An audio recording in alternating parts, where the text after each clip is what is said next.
माझं तर असं म्हणणं आहे की रोहित पवारांवरतीच निवडणूक आयोगाने लक्ष ठेवावं।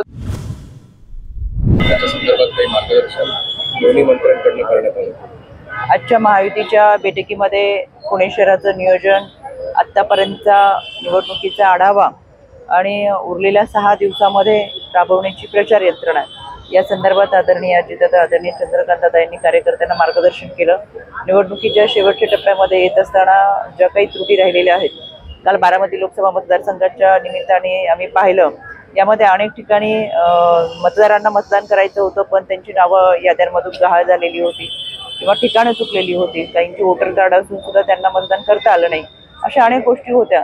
या निमित्तानं शेवटच्या टप्प्यामध्ये आपल्याकडून काही त्रुटी राहू नयेत यासाठी आजची आढावा बैठक घेण्यात आली। बारामती लोकसभा मतदारसंघात मतदान खूप कमी झाले, मागच्या वर्षी 7 ते 8% मतदानाची टक्केवारी जी आहे ती घसरली आहे। काय फटका बसेल, कुणाला बसेल? मला असं वाटतं बारामती लोकसभा मतदारसंघात आत्ताच आदरणीय दादांनी सांगितले की 60.37% मतदान झालं। गेल्या वेळेचं मतदान हे 53% होतं। नाही, पण विशेषतः खडकवासल्यामध्ये काही 48, पुरंदरमध्ये 48 आणि खडकवासल्यात 50%पेक्षा जवळपास मतदान झालेलं आहे। त्याच्यामुळे खडकवासला आणि पुरंदर हे 2 महत्त्वाचे घटक जे आहेत बारामतीमध्ये, त्याच्यामुळे काही फरक पडू शकतो। मला असं वाटतं की आपल्याकडे काही अपडेट यादी नसेल, आत्ताच नुकतीच नवीन यादी आली की किती मतदान झाले, त्यानुसार 60.37% मतदान झालेलं आहे आणि तरी सुद्धा अजूनही मतदान वाढायला पाहिजे होतं। यामध्ये मतदान वाढवण्यासाठी आम्ही सगळ्यांनीच प्रयत्न केला होता, पण उन्हाचा तडाखा असेल, अनेक ठिकाणी गहाळ झालेली नावं असतील आणि याद्यांमधील नावांच्या गोंधळावरून प्रत्येक बूथवरती जवळजवळ 10 ते 15 नावं ही याद्यांमधून गहाळ झाली। त्याचा फटका निश्चितपणाने या मतदानाच्या टक्केवारीमध्ये बसलेला आहे। त्याचा विचार पुढच्या विधानसभेच्या निवडणुकीपर्यंत आम्ही कार्यकर्ते म्हणून निश्चितपणाने यामध्ये सहभागी होऊन करू। रोहित पवारांनी काल काही व्हिडिओज ट्विट केले होते आणि त्यात त्यांनी थेट महायुतीवर आरोप केलेले आहेत की बारामती लोकसभा निवडणुकीच्या पार्श्वभूमीवर पैसे वाटण्यात आले होते आणि व्हिडिओ दत्तामामांचा व्हिडिओ देखील त्यांनी ट्विट केला होता आणि एकंदरीतच महायुतीवर त्यांनी जोरदार टीका केली। दत्तामामांनी त्यांनी जे काही वक्तव्य केलं त्याच्या संदर्भातला खुलासा त्यांनी दिलेला आहे। शेवटी कार्यकर्ता म्हणून ग्राउंड लेवलवरती काम करताना समोरची व्यक्ती जर काही चुकीचं करत असेल तर साहजिकच त्या भावनांचा उद्रेक होत असतो आणि ती व्यक्ती ही रोहित पवारांच्या फार जवळची होती। तिथं बाकीचे सगळे आता आपण खोलात जाऊन ती माहिती घेऊ शकता की पैसे वाटप समोरची व्यक्ती करत होती किंवा काय।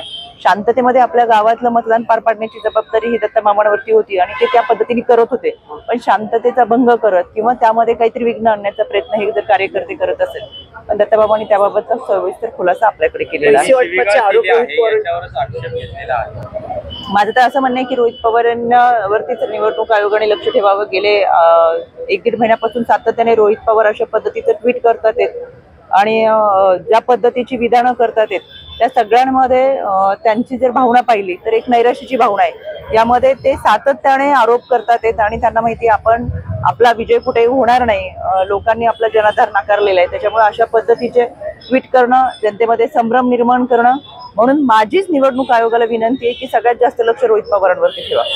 त्याला जोडून असं आहे की सुप्रिया सुळे यांनी त्या कार्यकर्त्याची काल जाऊन भेट घेतली, तो कार्यकर्ता सुप्रिया सुळेंसमोर ढसा रडला आणि ही घटना अतिशय दुर्दैवी असं स्वतः सुप्रिया सुळे म्हणतात आणि त्या संपूर्ण प्रकरणी आता निवडणूक आयोगाने कारवाई करावी असं त्यांचं म्हणणं। माझं तेच म्हणणं आहे की यामध्ये जर चुकीचं काही घडत असेल तर या लोकांनी निवडणूक आयोगाच्या चौकटीतून जाऊन न्याय मागावा। हे लोक आधी ट्विट करतात, त्याचा ड्रामा करतात आणि मग ती प्रक्रिया निवडणूक आयोगाकडे का जात नाही, पोलीस तक्रार करावी, पण अशा पद्धतीने पुढे करताना दिसत नाही। आणि सुप्रिया सुळे जरी भेटायला गेले असेल तरी मला असं वाटतं की त्यांनी अगोदर त्या कार्यकर्त्यांना सांगायला पाहिजे होते की तुम्ही निवडणूक आयोगाकडे किंवा पोलीस स्टेशनला तक्रार करा। असं न करता केवळ लोकांसमोर एक भावनिकता दाखवण्याचा हा सगळा त्यांचा ड्रामा आहे, असं मला पहिल्यापासूनच सगळ्या गोष्टी। ईव्हीएमच्या पूजेत तुम्ही तसं ट्विट करून स्पष्टीकरण दिले, पण मी या संदर्भातलं सविस्तर ट्विट केलेलं आहे। मला निवडणूक आयोगाची कोणतीही नोटीस किंवा अजून माझ्याकडे आलेलं नाहीये, पण ट्विटच्या माध्यमातून मी ते तुमच्यापर्यंत माहिती पोहोचवलेली आहे। पण दत्तामामांनी जे शिवीगाळ केलेली आहे त्याच्यावर आक्षेप घेतला जातोय, लोकप्रतिनिधींनी शिवीगाळ करणं किती योग्य आहे? जे काही चुकीचं असेल, खरं तर ही सगळी निवडणूक आयोगाची प्रक्रिया असते, त्याच्यामध्ये निश्चितपणाने निवडणूक आयोगाने त्या तथ्य काय आहे हा वस्तुस्थितीदर्शक अहवाल पाहावा आणि त्या पद्धतीने त्याची प्रक्रिया करावी। धन्यवाद।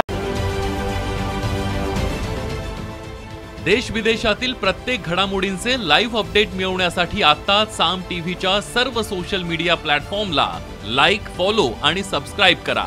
तसंच सर्व नोटिफिकेशनसाठी बेल आयकॉन प्रेस करायला विसरू नका.